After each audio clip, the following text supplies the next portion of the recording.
সারা পৃথিবীর মানুষের মধ্যে দুটো জাত আছে, এটা আপনাদের মধ্যে এক দিদি আমাকে শিখিয়েছেন, ওনাকে জানিয়েছেন যে দাদা এই ধর্ম নিয়ে যাই বলি না কেন, জাত কিন্তু দুটো, কি একটা হচ্ছে পুরুষ আর একটা হচ্ছে নারী, এর বাইরে কোনো জাত আছে না। আপনি এই দুটো গঠন কিন্তু আলাদা, আর কোনো কিছু পরিবর্তন আপনি করতে পারবেন?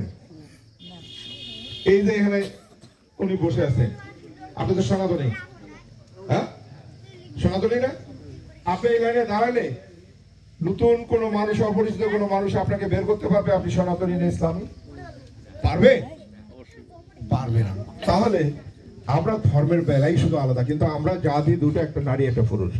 তো আমি আপনাদেরকে বলতে চাই যে আপনাদের অধিকার সম্পর্কে আপনাদেরকে সচেষ্ট থাকতে হবে।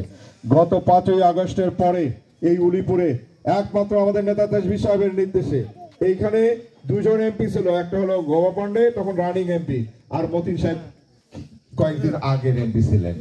2018 সালে যে ভোট হয়েছে সেই ভোট রাতে ডাকাতি করা হয়েছে, দিনে ডাকাতি করা হয়েছে। ওনার মতো মানুষ ওই ইলেকশনে মাত্র 2 ঘন্টায় 70,000 ভোট পেয়েছিলেন এই জনপ্রিয় মানুষটি, কিন্তু তাকে নির্বাচিত হইতে দেওয়া হয় নাই। আমি মনে করি ওই ভোট যদি কাউন্ট করা হতো, ওটা যদি পরিচ্ছন্ন ভাবে ভোট হতো, তাহলে উলিপুরের এমপি 2018 সালে জনাব তাজবিরুল ইসলামই হতো।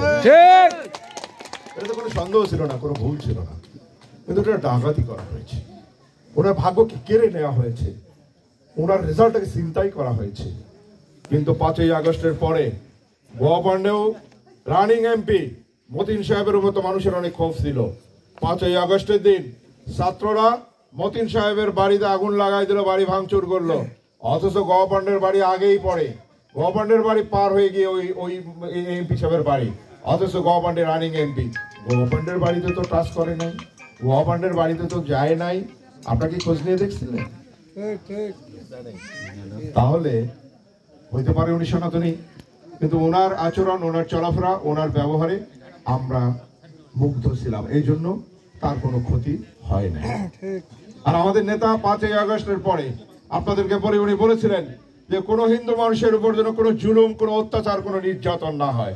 কোন বিএনপির নেতাকর্মী যদি এটা করে তাহলে সেই নেতাকর্মীকে বিএনপিতে জায়গা দেওয়া হবে না। ঠিক আজকেও নেতাকে সামনে রেখে আপনাদের উদ্দেশ্যে বলে যেতে চাই, আপনারা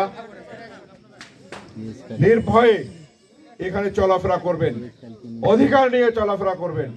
আমাদের বিএনপির নেতা কর্মীদেরকে বলছি, আমরা আপনাদের পুজোতেও সার্বিকভাবে সহযোগিতা করছি।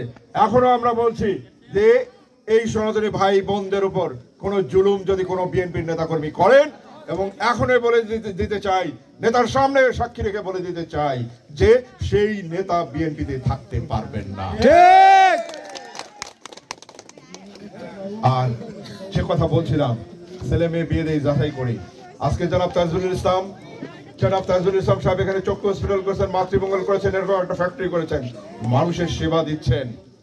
আমি বলতে চাই, যারা তার সঙ্গে প্রতিদ্বন্দ্বিতা করে নির্বাচন করছেন তাদের কি যোগ্যতা আছে এটা আপনাদেরকে যাচাই করতে হবে। আমি অনুরোধ করছি, তাদেরকে যাচাই করতে হবে। আমি আজকে একটা কথা বলে যেতে চাই, মনে রাখবেন সব সময় বাঘের বাচ্চা, বাঘের পেট থেকে যে বাচ্চা জন্ম নেয় সেটা কিন্তু বাঘই হয়, কি বিড়াল হয় নাকি?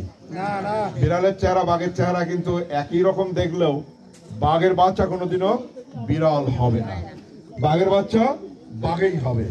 এই 55 বছরের ইতিহাস, আমরা স্বাধীনতার আগের ইতিহাস, ওনার যোগ্য পিতা একমাত্র এইখানকার ডিপ্টি স্পিকার ছিলেন।